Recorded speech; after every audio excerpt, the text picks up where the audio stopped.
Hi everyone, thanks for coming at such short notice. I just thought, with so much talk about high elves on the forums recently, it would be a really good idea to have a meeting where we could nail down once and for all exactly what new allied races we'll be introducing in Battle for Azeroth. So we can end all of the speculation and drama among the community and concentrate on delivering a really great expansion. And before we start the presentation, I thought it'd be a great idea to have a few words from the man who knows the community better than anyone else, Josh Lore. Thanks, Ian. That makes sense. Hi, everyone. So, I was playing on my shaman the other day, and something happened that made me realize that if there's one thing the community is sick of, it's elves. There's just too many elves. A typical post you'll find on the forums is like this one from I want to say Dari. David. Could be. I'm sick of high elves. So there you have it. Whatever new allied races we have should not be high elves. Thank you, Josh. So, I think that's decided. We can all agree that we are staying away from high elves, for sure. But okay, what do we have in store? Well, we've worked really hard, and we're really excited. Ladies and gentlemen of the dev team, I give you the savage Orc Elves. What? Oh, don't worry, because that's not all. Because for the Alliance we have Dwarf Elves. Wait a minute. Oh, they're so cute. They've got Scottish accents, kind of. And then, of course, there's Shy Elves. They don't have any flirt emotes because of their extreme social anxiety. Ian. And last but not least, Andu Elves, with their new racial ability, strangely attractive crying. So are these the new allied races? Yep, a whole new host of playable options, and not a high elf in sight. We're really excited. Yeah, great. Makes sense. Well, what are you waiting for, Josh? Go and break the news to the community. I can't wait to see how they react. Are you crying? No, I quit. No, I'll go do that now. Knowledge is power. Hello everyone, and welcome to another fun-packed episode of the Wondrous Wisdomshow. Blizz did us all a solid this week by dropping their new beta build at the beginning of the week, rather than waiting till last thing on a Friday night and shitting on content creators' weekends like they usually do. Unless, of course, they're getting ready to drop another, even more exciting though beta as I write this, in which case, hey, I never liked Saturdays anyway, you know? And as you would expect, there's some pretty interesting stuff to be looking at, some of which give us really good insights into how Battle for Azeroth is shaping up as an expansion, and some of which pose some very interesting questions which have got parts of the community speculation machine running into overdrive. But let's start with the stuff that is definitely 100% there, because this week saw some more raid testing for Uldir and the last 2 dungeons becoming available too, which together go a long way to showing us what we can expect from that good old dependable group content in BfA. And before we start talking about this, a word on the footage that we'll be using, because here's the thing. I'm aware that as a guy whose actual job it is to talk about WoW on the internet, I have to run around the new zones, play the new dungeons and scenarios, test the new class changes, and I do, and it's really exciting, and I get all the cool footage, and I leave really useful feedback to Blizzard too to try and make the expansion better. And not all of that feedback involves Jaina and how there needs to be more Jaina, but I'll be honest, a lot of it is. But I'm also constantly walking that fine line where I don't want to ruin the whole expansion for myself. So to talk about Uldir this week, we'll be using footage that our old friend MrGM has kindly let us use from when he ruined the expansion for himself on stream. And we're totally cool with doing that. It's a well-known fact that us WoW YouTubers help each other out all the time with loads of stuff. Okay, Mr. GM, I need some more jokes about Anduin crying, and I need them by the end of the day, so get on it. Taliesin, please. I've got my own videos to make. Can't I have one day off to do my own stuff? Don't be stupid. Now that Bellylar's decided that he's funny too, we need even more jokes. So are you going to stop complaining, or am I going to have to tweet out this definitely real picture of you wearing an I Hate Vanilla WoW t-shirt? Of course. Sorry, Taliesin. I'll get on it right away. And actually, I don't want to talk about this in too much detail anyway. These are more stress tests and opportunities for Blizz to gather class data than anything else. All we can really tell at this stage is that, as expected, these fights are a little bit more Antorus than Tomb of Sargeras. As Blizz continues to move away from the everyone must perform this mechanic perfectly every time or it's a wipe template. All except Mithrax the Unraveler. Anyway, apart from being the visually coolest and most lore important character of the bunch, you start this fight by jumping into the area. That pulls the boss, and if a non-tank decides to do that before anyone else, then Mithrax will wipe the raid, whether they are down there or not. If this stays the same on LFR, then this one mechanic here will generate more memes than we could ever possibly need for the whole of BfA, so you know, I'm totally in favour. Those new Blizzard voice channels are going to be so much fun. Otherwise, there's Titan Construct Mother with her transitions into different rooms of death, Vectis, which is a Varamathras type affair with a debuff that needs to be passed around, Fetid Devourer with its big bloody slop waterfalls, has adds-any killing and proper use of personals, and Zul and Talok are being tested at the exact moment that I write these words. All the bosses look absolute dynamite, as you'd expect. The environments are stunning, and hey, we're actually testing it, which is more than we ever did for Emerald Nightmare, so we're winning already. Which brings us to the dungeons, something I've been looking forward to especially because King's Rest and the Siege of Boralus are the two mythic-only dungeons, which don't only represent the first endgame-only 5-man content of the expansion, but also progress the story in Zandazzar and Kult Tiras in ways that are more spoilery than the Infinity War Gazette obituary page. Spoilery enough that we won't even touch on that here. We've got a video on the subject anyway. And instead, just look at the dungeons themselves, because one of these dungeons is an absolute delight. Colourful, direct, hectic, full of fun mechanics and top-drawer boss action.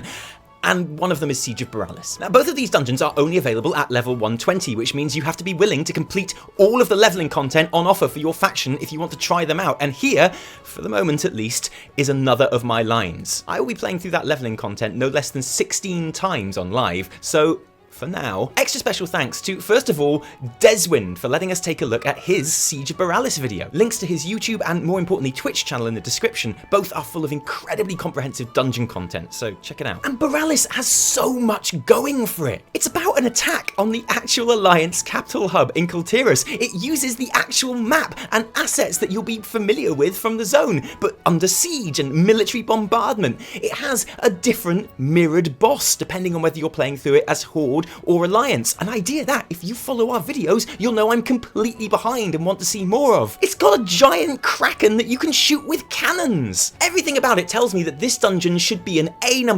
9-carat winner, and I know what you're thinking. You're thinking, but Taliesin, if Siege of Perales is so great, how come it looks like absolute shit? And well, I have no answer for you, but you're right, it looks like absolute shit. Boralus is probably the most detailed, most beautifully realised city in the entire game. Battling back enemy forces through its streets should be amazing, but instead it's just red. I mean, yeah, I get it's under siege and it's on fire and stuff, but honestly, it's just red. And I get that it's beta, so this could well be the first layer in what will turn out to be an amazing and vibrant burning effect, but at the moment it's just red. And I would never usually be so churlish as to criticize beta content for how it looks, but in this case it's genuine feedback, because Siege of Boralus is so red that it's actually difficult to look at. It's redder than a Texas voting map. There really is none more red. To the extent that it's actually boring. And actually the samey trash mobs are kind of boring too. And okay, at least you've got some bosses which are quite fun to look at, like Dread Captain Lockwood jumping onto her ship and firing a hilarious amount of cannons at you. I mean, seriously, the Mary Rose supposedly sank because it had more cannons that it could handle, so when they all fired as one towards the French fleet, the force capsized the ship. And if that's true, then by rights, Dread Captain Lockwood's ship should end up in Zandazzar after this bombardment, but still, no matter how interesting these bosses are, admit it, you're bored of watching this big red blob in the top left now, and that is a problem, because when the Mythic Dungeon Invitational comes around, Blizzard will be hoping that you want to watch it for a lot longer than this. I think to look at this dungeon properly, we're going to have to come back a little bit further down the line for a second look. Which just leaves King's Rest, which has none of the same problems. We've got Hazzed Gaming and his excellent Unholy DK to thank for this footage. His channel has tons of good DK, mostly PvP content, and is of course linked in the description. As you can see, this dungeon is a genuine feast for the eyes. It has so much character and variety, and its boss fights are spectacular and frenetic and pretty much all based around poop mechanics. Yeah, there's no tasteful way of putting this, but King's Rest is the poop dungeon. If you're not pooping out gold, you're pooping out fire, and if you're not pooping out fire, then you're pooping out green. If you're not pooping out green, then you're pooping out shadow. Honestly, I don't think there's ever been as much variety of poop visuals in WoW than we see in just 4 bosses of King's Rest. But it works because actually poop mechanics make a dungeon fight really movement heavy and introduce just the right amount of personal responsibility with regards to poop placement. And what helps too is the design of the dungeon, because the trash hits hard, but you really do feel like you're moving pretty directly from boss to boss, and the boss rooms manage to feel more like raid areas. They're very distinct and they feel like they are built with the mechanics in mind, which isn't always the case with dungeons. It's really impressive. But I'm not even joking, this isn't for comedic effect, there's a lot of poop. Hey, do you like elves? I mean, you're not sick of elves yet, are you? Thought not. And it's just as well, because a particular few lines of datamine broadcast text have just come to light, which have got people talking in those possible new allied race tones that we've all got so good at recognizing. So yeah, datamine broadcast text will probably change, etc, etc. And yeah, spoilers! Like big, massive spoilers. But there does seem to be a whole storyline developing where Prince Dreven and the Sand Lane lend their numbers to the Horde in a pretty meaningful way. So you have this race becoming allies of the Horde. And the Sand Lane just happened to be a race of, and this isn't even a joke, vampire elves. A race of vampire elves are about to ally with the Horde, and now everyone thinks that they'll be an allied race, and honestly, we are not even making this up. I mean, we thought we made it up. We genuinely had vampire elves as one of the joke elves in the skit at the beginning of this episode because we'd forgotten that the Sand Lane were actually a thing. But we had to change the skit because it turns out we weren't joking. Like, you thought the title of this video was stupid clickbait, but honestly, there are vampire elves allying with the Horde. Roken actually says, Sylvanas wants to give him a chance. They got no home left. If they can work with us, then they got a home with the Horde. If they can work with us, then they got a home with the Horde. If not, they be gone. This is not a drill, people. And you know what you can never have enough of? Elves. And don't take my word for it, just ask the forums, where the news of the possible new allied race was greeted with pure joy from everyone concerned. Because just as the buzz from the high elf debate is starting to become bearable, what everyone really needed was another allied elf race to discuss to a level that— No, it was a shit show, obviously. Please no. Oh god, please no. Lord have mercy, it's time to stop. The Horde favoritism is out of control. Might as well just tear up the Horde symbol and replace it with a pic of some trees, a rainbow, maybe a few bunnies while you're at it. And, okay, we're not the only ones being a little bit mischievous here, but the Sand Lane are a genuine thing, and they do look to be joining the Horde in BfA. They are undead vampire Scourge elves, and people obviously want them to be playable, because allied races means everyone wants any race that even gets briefly mentioned to be playable. In reality, they're just a cool, semi-forgotten group that's being included in this story, because, hey, it's cool. And if it does turn out to be something more than that, that needs to be discussed properly. Well, now is definitely not the time. I think we've earned a little elf break for a week or two. They are cool though. Instead, let's take a look at some of those juicy new models that have cropped up on the alpha this week too. Like the new Kult Tiras Druid travel form. You can't beat a new druid form for instant visual gratification, and this is pretty much everything you would have hoped for. If you predicted Twisted Wicker Death Stag, then congratulations, because you were bang on the money with this one. It's not a hippo, but you know, it's fine. I guess we'll just have to keep our fingers crossed for the aquatic form. Oh, and speaking of aquatic form, how about that new druid glyph that lets you become a tide skipper dolphin? I like how they've made this dolphin as frowny as possible to make it mean because Warcraft, but this is clearly a mistake because dolphins aren't mean. There. Fix that for you. There's been more dungeon armor sets data mined too. The leather set from Kult Tiras and the Zandazzar male outfit. The leather is not quite that awesome coat that everyone wants, is it? It's like tantalizingly almost the awesome coat, but isn't. Like one of the Hemsworth brothers that isn't Chris. You're always left wondering what could have been. I like it though. It's jaunty like a pirate, but it's stealthy like a ninja. It's a pirate ninja, and we just don't get enough of those. Another thing I like about this set is that for once it really feels like it justifies having different color variants rather than just having recolors for the sake of it. Who wouldn't want a collection of snazzy knot jackets in various colors collection? And likewise, who wouldn't want the full set of weirdly toothy shoulders the Zandazzar set offers? Okay, so I can't imagine think anyone could realistically claim to be surprised by these male designs, but just like the other Zandalar ensembles, they look great. And just like the others, how great they look works in absolute correlation to how gold they are. Like seriously, the golder, the better. What is this shit? More gold, problem solved. We can also see some reputation mounts, which are pretty standard recolors of models you've probably seen before. For your various Kult Tiras zones, you have horses and griffins, and I know, loads of people hate the horses and griffins because they think they're boring.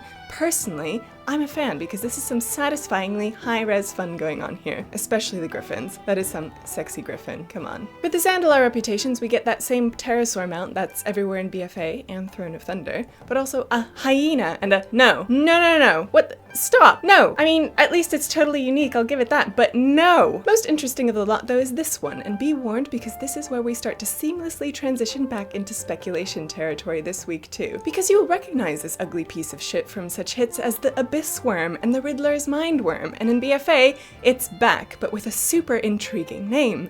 Because this, ladies and gents, is the Nazjatar Blood Serpent. And of course, Nazjatar is the underwater city that Ashara rules over, and it's currently listed as a drop from a mob in Stormsong Valley. So far, so exciting, but what I really love is the flavor text. Monstrous serpents riddled with corruption serve as mounts for N'Zoth's high-ranking lieutenants in the Great Sea. Now, I know what you're thinking. You're thinking, that's a bit odd because Battle for Azeroth is an expansion about faction warfare.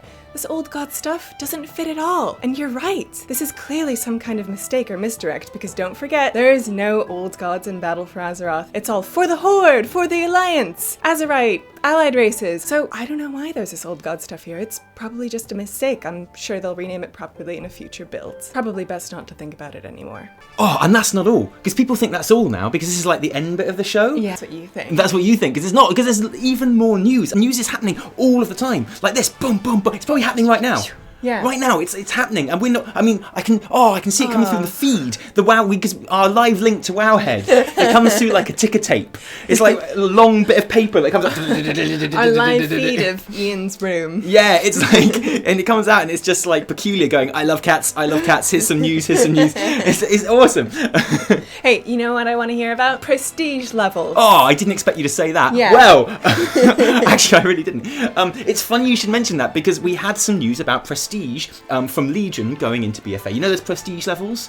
You know those PvP towers that you sometimes do? I know those. How many did you do? Did you do just enough to get your artifact appearance? Or did you push it to get your first like unicorn mount? Or do you actually PvP properly, or did you do none at all? Do you even PvP, bro? Well, I do. I've got enough on a couple of characters to get my artifact appearance, and I got enough on my main to get a couple of mounts as well. Because I care about that. And I had to get my like cool Mage Tower reskin as well, the pink one. I only PvP to get those marks of honor, to get like to get the transmog sets. Like old transmog sets. There's some really good ones. That's out a perfectly good reason to do really it. Good ones And like out there. I know everyone's been totally down on PvP and Legion, but actually like I've really enjoyed it. Because I'm a noob and I don't know anything about it probably. But anyway, so all of those prestige levels that you've got will be going into Battle for Azeroth, but they've made it account wide. And there was a tweet from customer service during the week, which was like, all of your prestige levels will get added together. So if you have like one character on prestige level 4, one character on prestige level 10, and one character on prestige level 2, then you will have an account-wide prestige of 16 when BfA starts. And everyone was like, that's a pretty sweet deal, man. That is a sweet deal. That's not bad. And in fact, it was a bit too sweet to actually be true, because very quickly, Ian Hazakostis himself tweeted out, no. We are not doing that. And it kind of works like that, but they're actually adding just the amount of prestige, because obviously it takes a lot less prestige to go from 1 to 2 than it does to go from 19 to 20. Gotcha. So instead of just adding all your levels together, they're adding the amount together, which is still pretty sweet. Actually, I want to know about the raid that's maybe a raid, but maybe not. You know what I'm talking about? Maybe. Yeah, I mean, they've discovered files for an 8.1 raid. Technically Uldir, the first raid proper. It's going to be like Emerald Nightmare, so it's kind of technically release content, even though it's not going to come out for about probably like 3 weeks after the release of BfA. So 8.1 will come after that. and it's called the Zandazzar raid, which is of course the capital of Zandalar, the Horde hub. Much like Boralus has its own dungeon where we go along and you know, cause nonsense in Boralus. Could there be a little mini raid just wrapping up the storyline of Zandazzar? Sorry, I can't hear the word Zandazzar without hearing that do do do do do do. As you say those words, that music's just playing in my head. Everyone else can hear it as well, because I will play it right now. And everyone else will think, well, of course Evitel can hear it. They're playing it on the... Yeah, no, it turns out you actually have a soundtrack that follows you around. But that'd be cool, like a 1 boss raid or a 3 boss raid or something. Yeah. Kind of like Trial of Valor, but straight after an 8.1, which would be really cool. And everyone is now thinking, of course, Hakar, your blood serpent, your blood gods, would be perfect for that. One would have thought. We got loads of cool SA videos in the works. However, none of them will be coming out next week.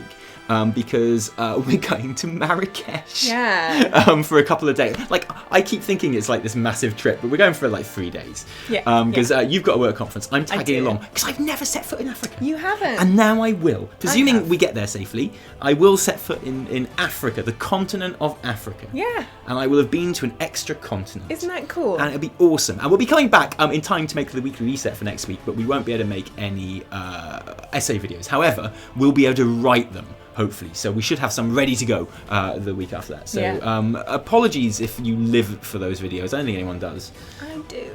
Me too. Apologies to you. Thanks. But thanks for joining us today. If you liked this video, don't thank us, thank our patrons who give their actual real life money to make these videos possible. Guys, it wouldn't exist. You'd be sitting here watching a blank screen. Yeah. Probably watching Belly Love, wouldn't you? Yeah. If you didn't like it, downvote the shit out of it. Remember, my name is Deswind. And I'm Hazzed. No, but special thanks to Deswind and Hazzed and MrGM as well for letting us use their awesome footage. Check out their channels. Do it now. Yeah. From me, Taliesin. And me, Evitel. Until next time. Bye. Cheerio.